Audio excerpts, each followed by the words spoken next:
Welcome to Calvary Chapel, Myrtle Beach. Once again, we just want to come together this afternoon and give you a little update of kind of where we are, not only in medical terms, but in prophecy or in all kinds of different things. So today, Micah is joining me for we have a little round table. Maybe we should call it the round table. The round table session.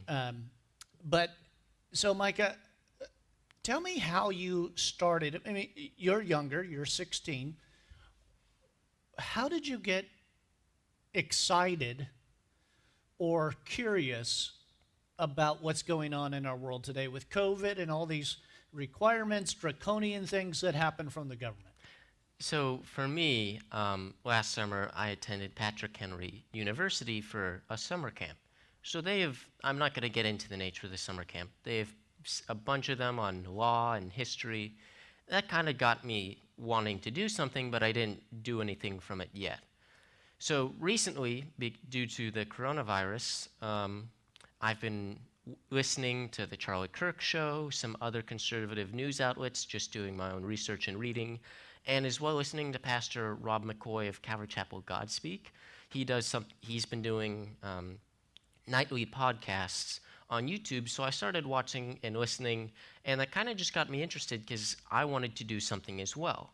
Even though we're not in California or some of the states where it's more regulation and mandate heavy, I still wanted to speak in my community, maybe speak to my mayor or the city councilman or the people who sit on the board for our county. So Charlie Kirk with Turning Point USA, they focus a lot of their attention on the youth, but I want to give a couple of other shouts out to pastors. Pastor Jack Hibbs, Pastor J.D.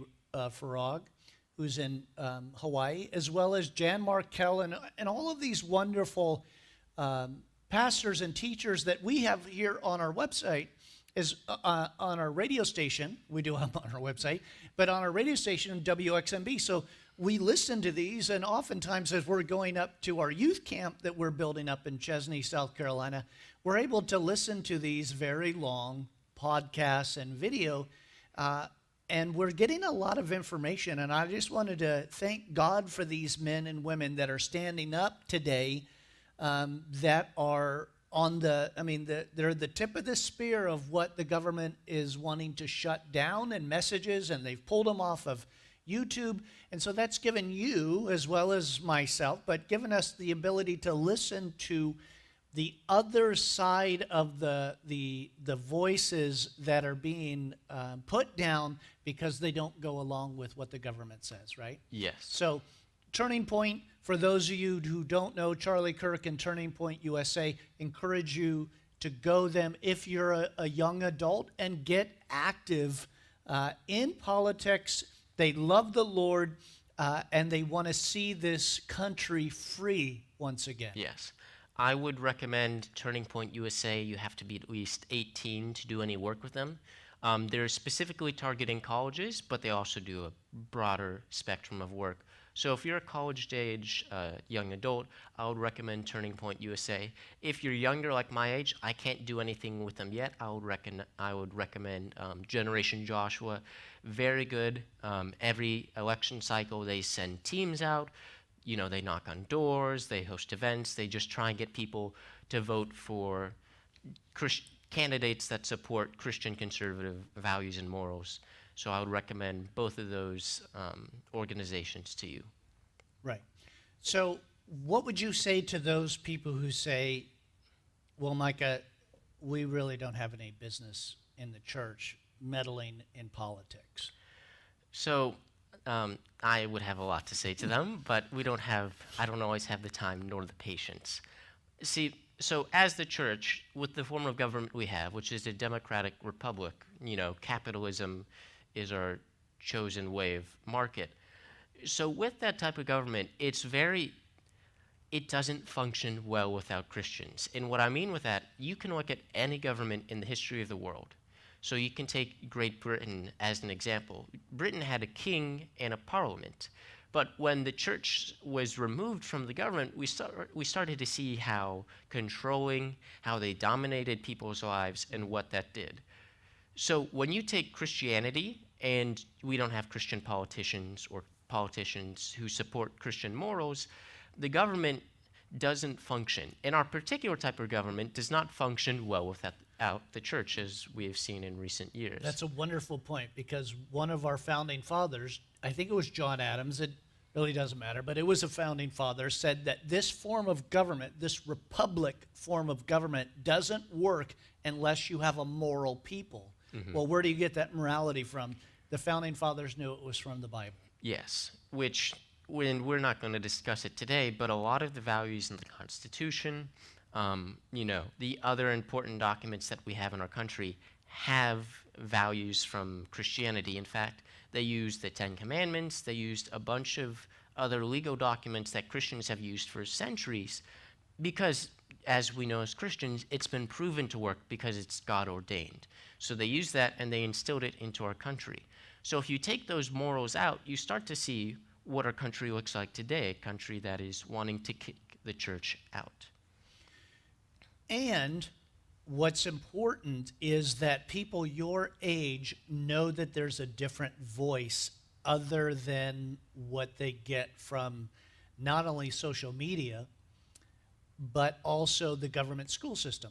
So there is a different voice that I think a lot of times they just don't know that's out there, right? Yeah. So we're hoping to open up some ears and some hearts and to have some good dialogue, because it's just become a world now that we can't have opposing views without people yelling at each other.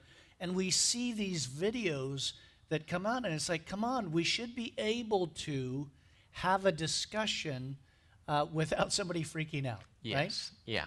And everybody wants a civil conversation. Nobody wants an uncivil conversation. Very few people go around looking just to argue. For a fight. Yeah. But there are groups that Yes. want to do that, right? Yes, there are groups that go around who intentionally want to start fights or disagreements or arguments.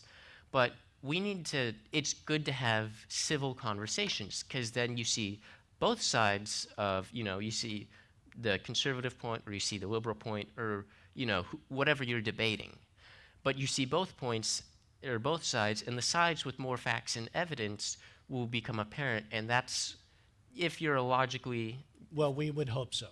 yes, But- if you think logically, you're going to want to side, or with the side that has more evidence to support their claims. Right. And during this time, too, we've seen a lot of people who are polar opposites on the political spectrum, yet come together because they see these measures that the government is doing, the overreaching. And I think it's a wonderful opportunity inside of the church to bring a message of hope to those who may never even talk to you and I because of our religious differences, the fact that we follow Jesus Christ. And so they wouldn't normally talk to us, yet they see their freedoms eroded. They see our freedoms eroded, and they're like, hey, we're both in the same boat here. Maybe there is a constructive conversation that we could have. Now, with all that, let's try to dive into a couple of things that we're going to hit today. And again, we're trying to give these views of what's going on today, but also give people hope in Jesus Christ. Because at the end of the day, we don't want to just spew facts out. We want to help people come to a saving knowledge of Jesus. And so let's just dive into the first thing, because I know it's everywhere. I got this look from somebody yesterday when I was in a store getting coffee without a mask on. How dare I not believe what the government is telling us about masks? And the reason why is because our own county government just extended a 60-day order. Let's all have a deep breath. Over masks, and I really would love to have been able to say, where is your facts that you're basing this off of, number one? And number two, why was it not up for public debate? So before you dive into that, I just want to give this website. It is Citizens Council for Health Freedom, and it's on our radio station, we have these health freedom minutes that play on our radio station. And if you go to cchfreedom.org, a lot of information that we use on masks or on COVID numbers or on statistics about testing, this really is a wealth of information. Once again, that's cchfreedom.org. So, Micah, let's talk about masks. Okay, so first, and there's plenty to get into, but I want to talk about the mask itself, the types of mask as well that people wear. The types of masks. So we're going to start off. Everybody sees blue surgical masks. Going into stores or a movie theater. Movie theaters are starting to reopen. Just different events like that. It's the most common mask you'll see. You can buy it in bulk. It's cheaper. You don't have to make it. Very easy mask.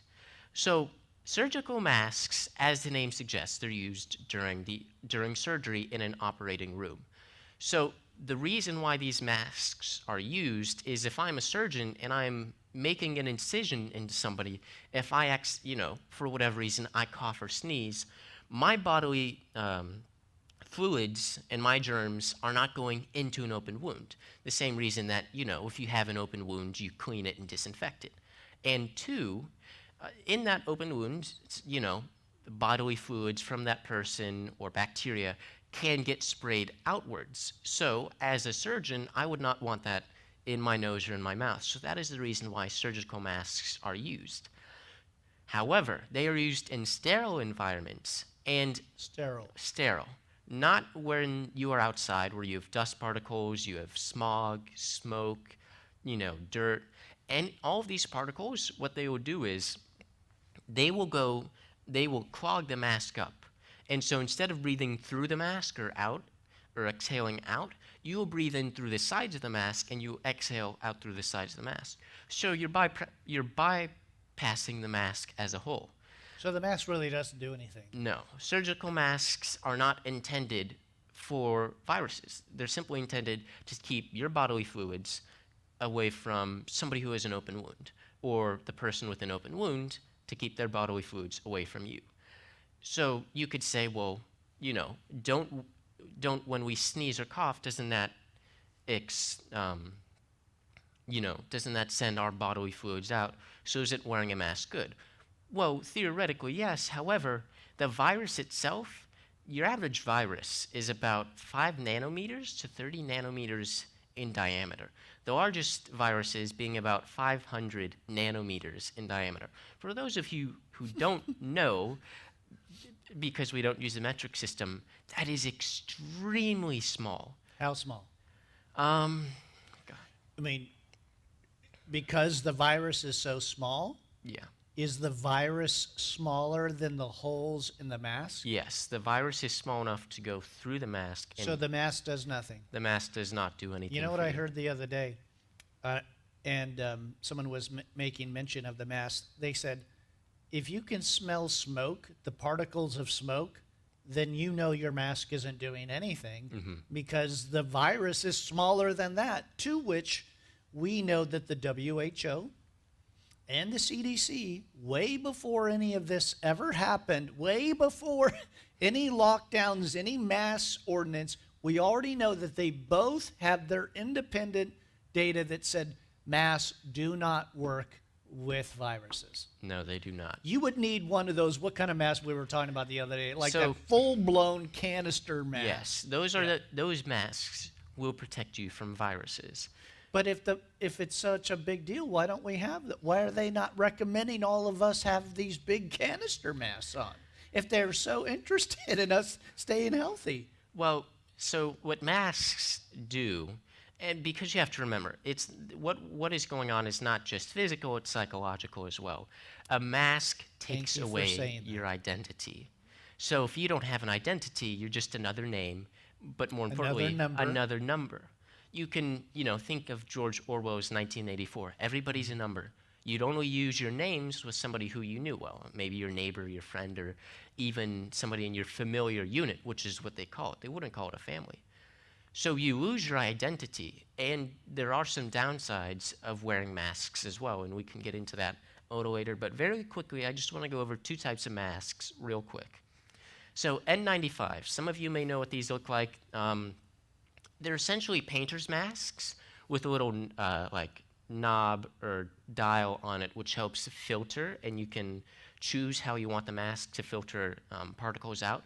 These masks are good in a work site environment where, maybe you're sanding something, you can get wood particles or dust particles or dry paint. We've used them when we were doing build-outs, right? Yes, they're good for blocking out larger particles. However, like the surgical mask, they cannot block out the extremely small particles, which a virus is. It's just not, the mask is not designed to filter out particles that small.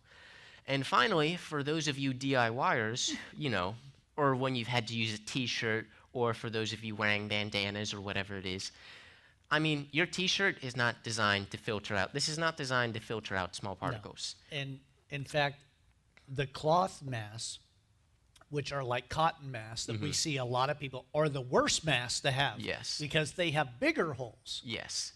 And the cloth masks as well, as on top of any other mask, but particularly because they're cloth and a cough or a sneeze, as you know, is wet. It's a little gross, but that's what it is. It will get stuck in the mask, and you will breathe. When you inhale oxygen through the mask, it will go through that layer of bacteria that is now on your mask. So masks as a whole do not.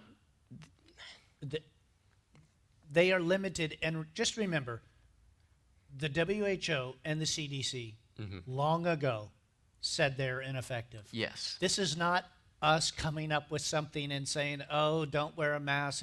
And I'm going to get to that mask in a minute because you said could control and take it away. This is something that's already it was well known. Yes. Back in 2003, they were talking about the ineffectiveness of masks. Yes. So. The Nordic countries, Sweden, Norway, these are countries that say, we're not telling our people to wear them because we know that they are ineffective. Yeah. As we leave the mask topic, I want to make a couple of points. Number one, God designed us to have oxygen, Yes. not breathe in our own carbon dioxide. So when we do that, we are lowering our immunity, which is counterproductive to what's going on. You would think that we would want good, healthy immunity. In fact, we are lowering our immunity. Yes. Another part of that, really quick, we do have there are some CDC reports. One has come out in May. Some are more recent, where they tested people with masks and people without masks in a laboratory, and the consensus was there was statistically basically no difference. And keep in mind, that is in a sterile laboratory, not out in the open where you have, any, if you lived down in Georgetown, you have the paper factory right there, so that probably isn't doing miracles for your mask. So the CDC, like Pastor Ron has said, and the WHO, no, masks are ineffective. But what masks do to you as well, they instill, like I said, they take away your identity, but when you wear a mask, you are also fearful of getting the virus. And when you are fearful, that contributes to stress, and stress lowers your immunity overall. Yes. I'm sure some of you know when you have been overly stressed about something, you can wake up with a cold the next morning, even from the most innocent of disease. Stress and fear lower your immunity and makes you more comparable to getting the virus. So what's the goal of the mask then? Well, the goal of the mask is to, like you said, make us just George Orwell 1984 number, reduce our identity. In government schools, they're not taught individuals. You're not an individual. You're part of this collective and this group, right? Yes. It is to continue the fear. Sadly, it gives you a false sense of security, which I witnessed yesterday with this older lady. And she was upset that I didn't have a mask on. And I thought to myself, but you've got a mask on, so it should be protecting you, right? Yes. So why are you mad that I don't have a mask if you have a mask? But there's a bigger thing that's happening. Yes. And it is my opinion, and I think, again, documented that mandatory, if the government can say mandatory mask for you, then they can mandatory a vaccine. Yes. So it is my firm belief, and it's just my firm belief, and listen, I'll let you guys be wrong, that mandatory masks is the first step to Yes. mandatory vaccine. And we're not even going to get into that today, let alone what's in the vaccines, what's in COVID, how it was made. It is not, it's crazy. So it's just one step, and it's a controlling. So if they can just tell you and mandate whatever they want to you without any real data to back it up, and not even citing old data that's still correct, Yes. then it's just controlling the population. Yeah. And when you, as Pastor Ron had said, it's pre-programming you to be able to take a mandated vaccine, which is not constitutional. It should be, if I want a vaccine, I will get a vaccine. And we're not discussing the topic of vaccines today, that if you like what we're doing and enjoy this, we will continue doing similar things as well. But what's frightening is, and we will get into that on another time, but Alan Dershowitz, who is this well-known lawyer and champion for rights, he said that the government has every right to hold you down and plunge that needle into your arm. Look how far we've come as a people to give away rights just so I can feel safe. And one more thing before we leave this topic of mandated vaccines and masks. They have projected that a vaccine will come out fairly soon, but there are issues with that because it won't be tested on small populations of people beforehand. And in most cases, you don't get to see all the side effects of vaccines until several years after. So I would not want a speedily put together vaccine. That's not to say that it isn't put together, but it hasn't been tested completely. Just all the variables that go along with that, I would not want that in my body. I would not want that in anybody's body. That's why a mandated vaccine is a bad idea. You know why you don't buy a new car of that model the first year it comes out? Because it's got problems in it. You wait a couple of years so they work through the issues of that. But I'm not confident in how they're building this virus, let alone. And Fauci even said that even with a virus or even with a vaccine, it still will be, as he said, ineffective to stop it. So even if there is some kind of vaccine that came out, and who is making that vaccine? Is it the United States of America? Are we going to have information on that? Are we going to be able to have Congress, not that I have a whole lot of faith in them, but have some oversight in that? So that'll be interesting to see what happens over the next few months. And, you know, it's going to be sad is now we're going into the flu season once again. By the way, the flu went away when we got COVID. It's like, where did the flu go? Well, so we're going into this, and it's tragic because now people are so afraid of you getting ill or being like, you know, we're all like, oh, I got this temperature, I have this sore throat. Well, maybe it's because we're shifting times and seasons, and fall is coming and all kinds of stuff, but we're so afraid, and we cannot be afraid because perfect love casts out fear, and as a believer, we need to be informed but not be afraid. Yes. Next topic. So now that we've moved on from masks. And what is our next topic? So our next topic, we're going to be, earlier this week, COVID numbers. Yes, COVID numbers. Earlier this week, the CDC published a report in which they said 6% of all deaths related to COVID, only 6% of all those deaths were strictly due from Just COVID. COVID. Yes. 19. Now, I want to talk about that because you can misinterpret the information. So what that means is Which I just want to say, we want to give a lot of room today because we don't want to just come out and say, oh, look, it's not such a big deal. It's only 6%. Listen, we want to be loving and kind and know that there has been tragic deaths because of all of this. And there are tragic deaths that happen all the time, every year with the flu. And there's tragic deaths that happen with car accidents and all kinds. And we as a society looked at the data and said, okay, there's a cost to risk analysis, Yes. and we're willing to continue to drive cars, and we're willing to continue to have a flu season every year because we know the cost to risk analysis, Yes. right? The benefit of that. So Yeah. we're not saying that these numbers are a justification for anything we're about to say, and it could very well be, Micah, that we're totally wrong. Yes. I fully admit that, and I fully admit that there are numbers of people on death certificates writing COVID-19 as this contributing factor, and those numbers could be a lot higher.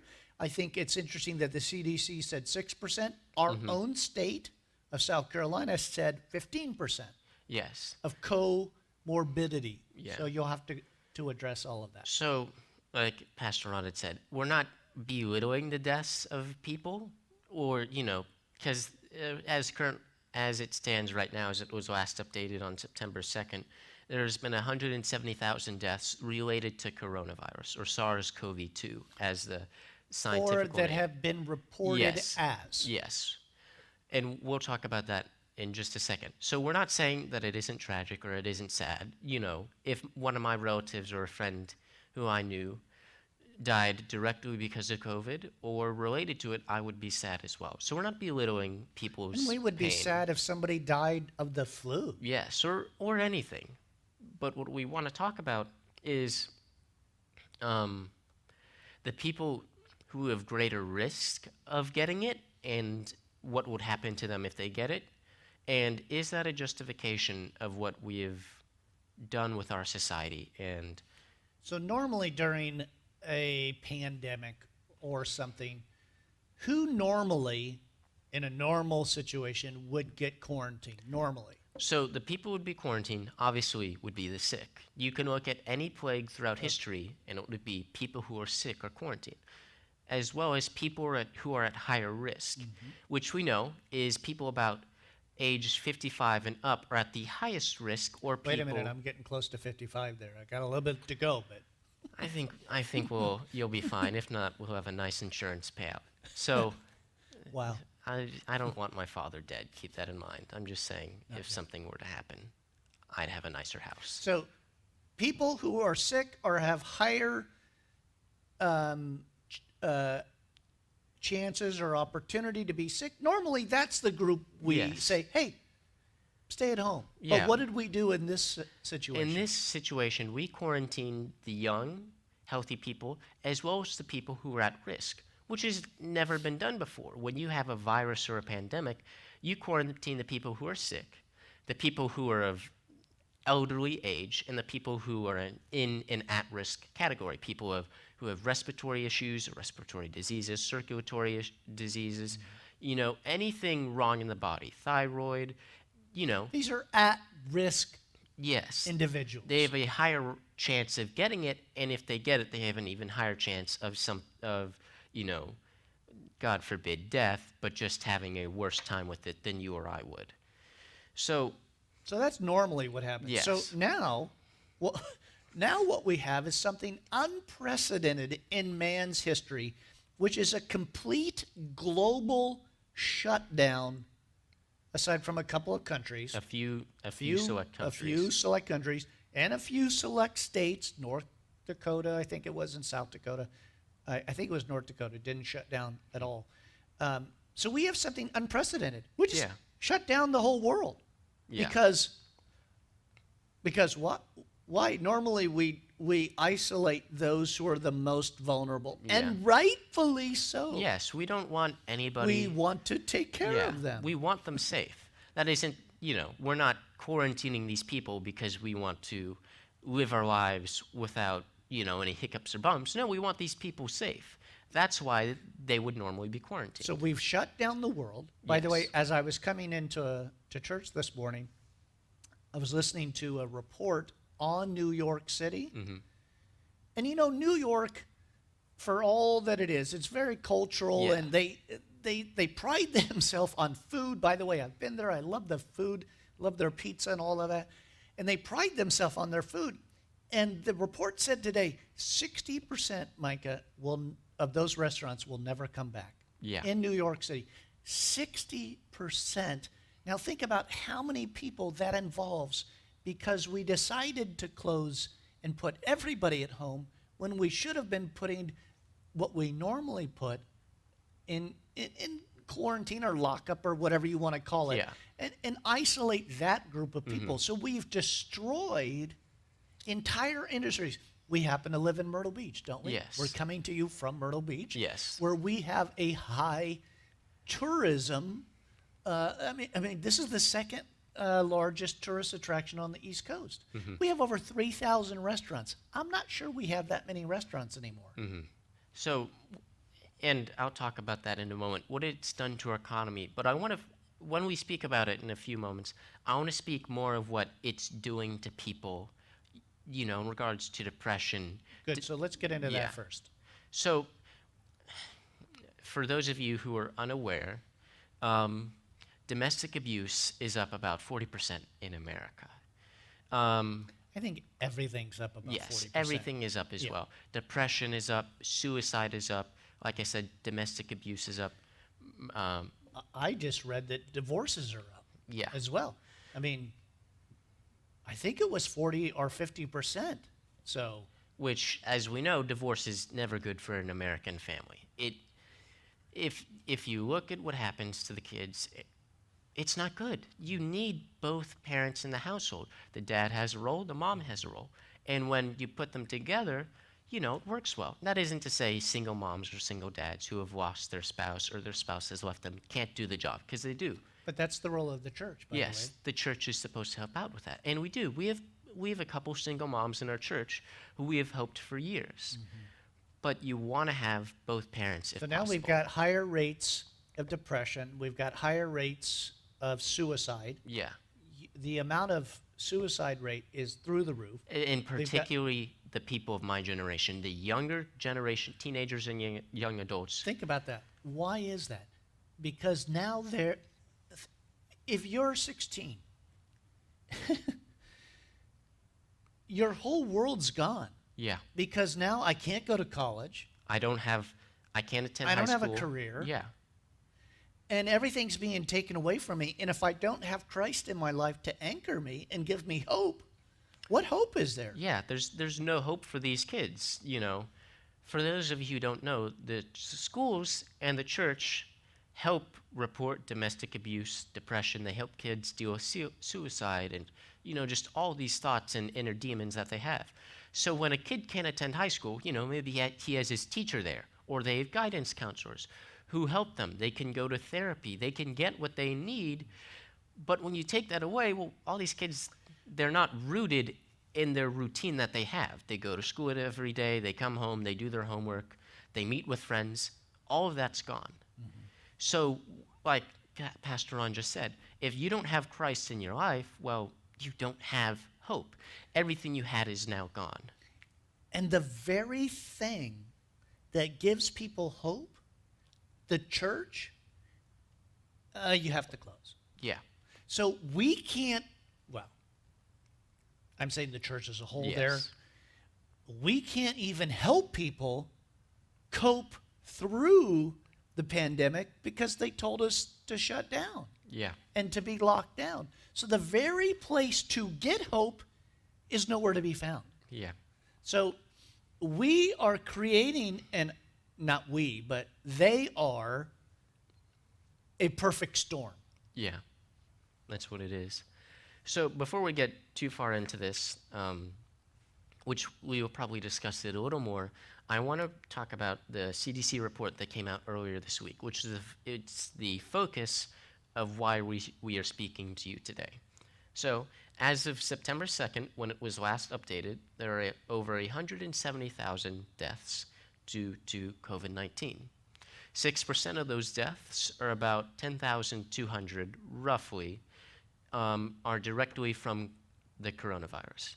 Now, you do have plenty of other deaths that the coronavirus attributes to them, but the remainder, the other 94% of deaths, are people with comorbidities. So for those of you who are not in the medical field or do not know what the word means, They have a pre-existing condition. yes, they have a pre-existing condition or they have multiple conditions at the same time.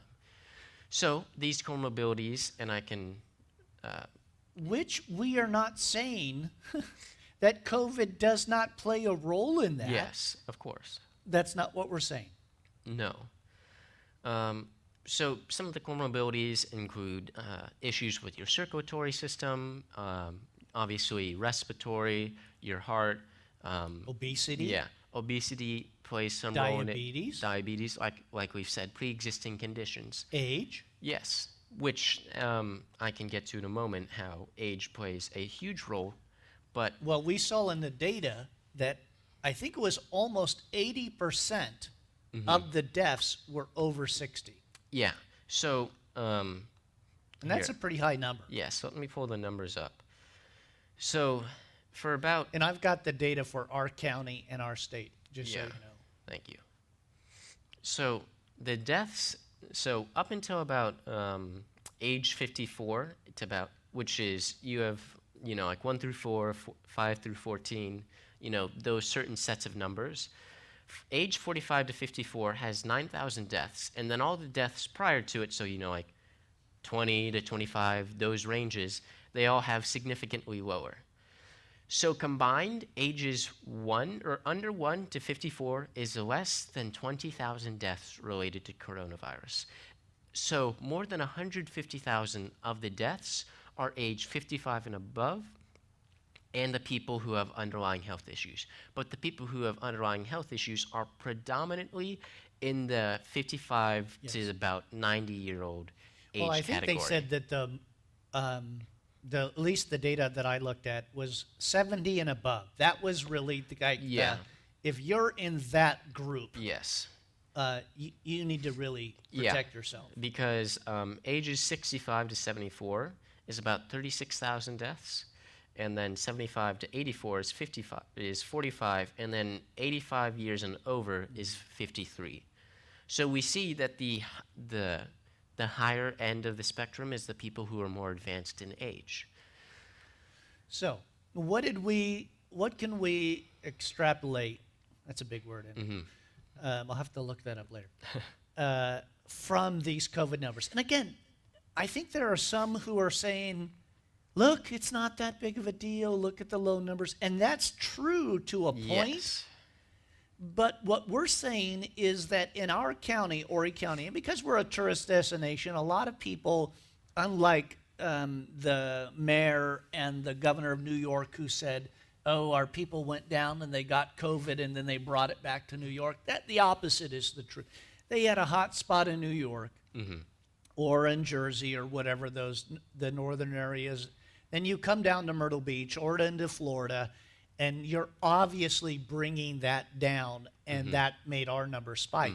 And it's interesting because Horry County, where we live here in Myrtle Beach, does have a higher number Yes. because of that specifically. So Yes. we had 187 deaths. That's with an 85% comorbidity Yes. in Horry County. That's a lot of people. Yeah. 29% of that, if you use South Carolina's data, 29% was COVID-19 only. Yeah. Now, if you use the CDC numbers, that's 11 people Yeah. of just COVID-19. That doesn't mean that the other percentage of the people is not tragic and important, but we just want people to have a little perspective on that. Yeah. So here we are shutting down the nation. We're putting people into fear. We're telling them that they're going to have a mandatory Yes. vaccine, that this is the new normal. We always hear that from the government. This is the new normal. Expect this to happen. But the data doesn't really play out like it should. Yeah. Yes, it was a big deal. Yes, it was highly contagious. But Now. how many people have COVID but don't have any symptoms? Yes. They don't have the system, and it didn't really affect them Yeah. in the way that it should. Yes, if you're in the higher risk category, what should you do? Please stay home. Please you stay know, home. There are ways, you have seen it in the news a couple times. People are helping the elderly. They'll get their groceries for them. You can have it delivered or you can do a pickup. There are ways to avoid interaction with people. And so, if you're in a high risk category or you have some medical issue, stay home, be wise about it. I don't think that we need to tell you to do that, but we will. Yeah. But But you know what, Micah? Every time we have the flu season, you know what we tell people at our church? Hey, flu season's coming. If you're sick, don't come to church. Don't bring your kid Yeah. to church. Be wise about it. Yeah. Or we have a handful of people in our congregation who have some underlying medical issues that if they did get flu, even just influenza would be Just the normal flu. Yeah, just the normal run-of-the-mill flu could be almost deadly to them. So we tell them, just stay home right now. You can watch the service online or you can use some other means because we don't want them injured. The same thing could be said about coronavirus, but because we've used draconian measures in some instances and we've just shut everything down across the board, how many people's businesses have been ruined? How many livelihoods have been destroyed? And how many people now are dependent upon the government for a check that they would have not normally been because they were working? Yes. And our economy was one of the best economies we've ever seen happening. And now that's kind of like erased, even though the numbers just came out that were really well as far as job growth again. What the point we are trying to get across is, yes, it is tragic, yes, it is sad, but if we had treated this like people have for hundreds of years, you quarantine the sick, you quarantine the people who are older and are at risk, and the people who are younger, which we know is under 20,000 deaths, age 54 and below. I hate to say it this way, but that's kind of good relative to what it could have been. Right. Even during the Spanish flu, when that killed a lot of people, right? Yeah. I was going to bring that up during the masks segment. Even during that time, they knew that masks didn't work. Yeah. Way back then. So we have evolved into that far as our thinking and medical, and we always hear about science and believe science, and this group says, hey, listen, you got to believe in this science, but there's science on both sides. Yeah. The problem is the other side never gets to be heard because of YouTube and Facebook and government censorship, right? I want to just say this because of the numbers, because I have a feeling that a lot of people will say this. So I listened to a doctor. Not that there's doctors on both sides, by the way, and Charlie Kirk had 3 of them on, let alone the 7 he had on earlier that disputes a lot of this. But this doctor that I listened to, very short clip, he was kind of a little upset at us bringing up that 6% CDC number. And he was saying, well, it's the science. And if you knew medical terms and you knew science, and he kept throwing science. And I'm thinking to myself, yeah, but your science changes all the time. When we started this, it was to flatten the curve. And then we changed, and then we changed, and then we changed. And we've got the WHO in the beginning that said don't wear masks. And then they wear masks, and then this and that. And this is science that keeps changing. The thing I love about it is the Bible never changes. Yes. And when we talk about biblical science, we get lambasted for that. But when we challenge their so-called science, they get a pass for that. Yeah. So I do want to be, I want to be sensitive. We want to be sensitive. We want to be loving. And we know a lot of people, even now, are not agreeing. We just want you to be informed. And not think that everything that comes out of the government is right. Yes. And we just want you to be informed. That's why we're giving you websites like cchfreedom.org, the Citizens Council for Health Freedom. We're telling you about Charlie Kirk's Turning Point. We're telling you about these different websites so that you can be a more informed citizen of the United States without fear. So that's what we're doing. That's why we're doing this. And also, as Christians, we want you to be informed. We want you to know kind of what this has done. Well, what this has done to our country and what this has done to people. It's ruined livelihoods. It's killed, plenty of people. Plenty of people have to rely on the government now. And so that's terrible. This should have been avoided.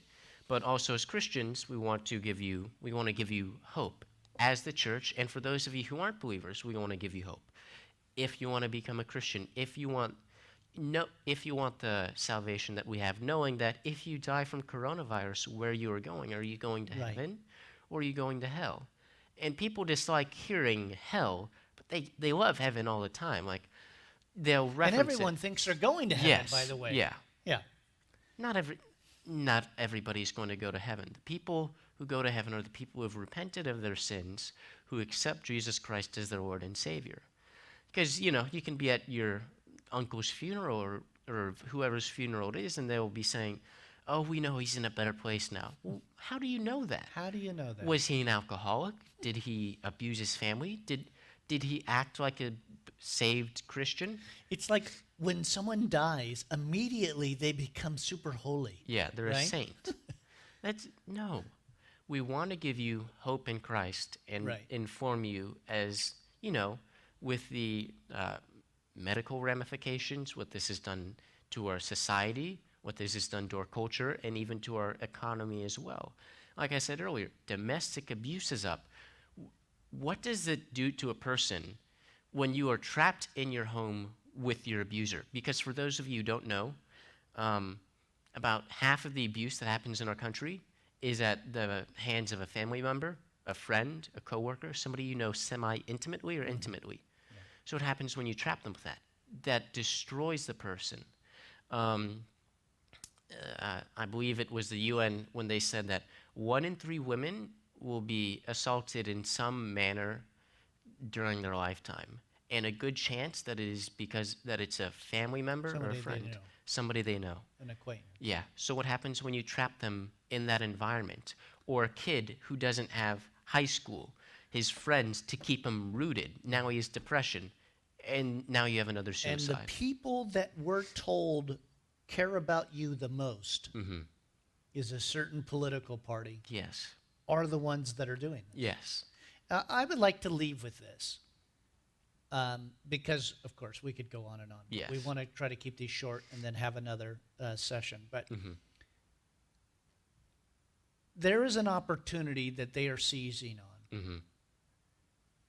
And it's tragic that they're doing that. And there are states like California where the governor and the state legislator, they don't want to have anything to do with God. They're not necessarily moral people. They don't have a moral compass. And they seize this opportunity to shut down the church. And it's happening. And people need to, and again, we are not telling people to incite violence. Of course, that's the other side. Yes, all of the violence that is going on is not because of conservative values. That is not the violence. No. It's pretty amazing to me that the mainstream media plus the Democratic Party continue to not condemn outright violence. Up until recently, because President Donald Trump has been openly condemning it. And surprise, surprise, he rises in the polls because contrary to common beliefs portrayed by the media, most people don't want their city burned down. They don't want to feel threatened. They don't want to be in fear of whether somebody's going to break into their house and light it on fire. So now we see President Donald Trump is doing better in the polls because most people are tending to agree that the violence needs to stop. Right. And now all of a sudden, Yes, Don Lemon. I'm looking at you, CNN. Now all of a sudden, this violence needs to stop. Hold on. Not 3 months ago, you were saying how it's a peaceful protest. That's right. What? It's so hypocritical. It all has to do. Well, now they're seeing that it's in their best interest. Yes. And that's always the case. But we will not talk about them because our blood pressure needs to stay calm. Yes, we need to remain calm. We want to thank you for joining us at our roundtable today, Calvary Chapel, Myrtle Beach. This has been Pastor Ron and Micah. We're thankful for that. Listen, as Micah said, if you don't know Christ, you should email us at info@ccmyrtlebeach.com. We would love to pray with you, give you a Bible, and set you in the right direction. Yes. Please take these videos that we have and share them with people that are so fearful they Yes. have yet to leave their home. Yeah. And I'm not talking about people with issues that they should stay at home. I'm just talking about normal people that, hey, listen, you should be in the body of Christ. And the Bible is very clear that we need to gather with one another. You cannot. I heard Pastor Rob say this on one of his fireside chats. He says, you know what?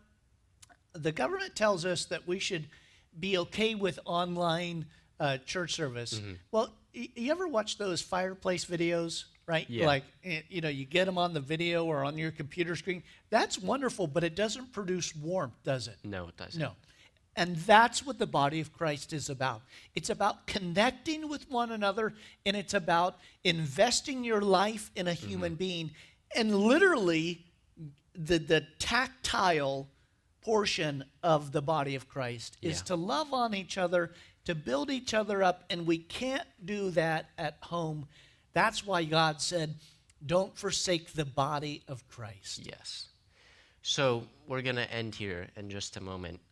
As Pastor Ron said, we'd love to give you a Bible. We'd love to pray with you, send you in the right direction.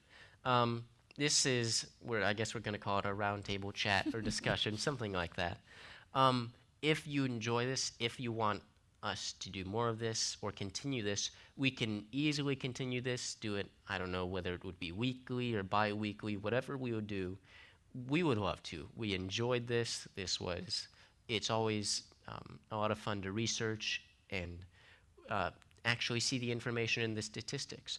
So if you guys enjoy this, please let us know. You can email us or comment on one of our social media pages, or even our congregation. We'll see you come Wednesday and Sunday. You can let us know then. And if we get enough support, we'll continue to do this. We'll discuss more topics ranging from hydroxychloroquine, the election, BLM Incorporated, the church's role, a little more in depth with that. Yeah, because So- we're getting questions a lot from a lot of different topics, Yeah. right? So some of these we may address, and we might even have some people join us, yeah, too. some guest speakers. Maybe even a political person in our Yes. area. Who knows Yeah. what God wants to do and open up the door. But we encourage you to I know I say this all the time, but you got to like us and subscribe to us so you know when these videos get posted. Amen? Amen. The Lord bless you and have a wonderful week. And don't be afraid. Jesus is coming soon. Yes. This is Pastor Ron and Micah signing off.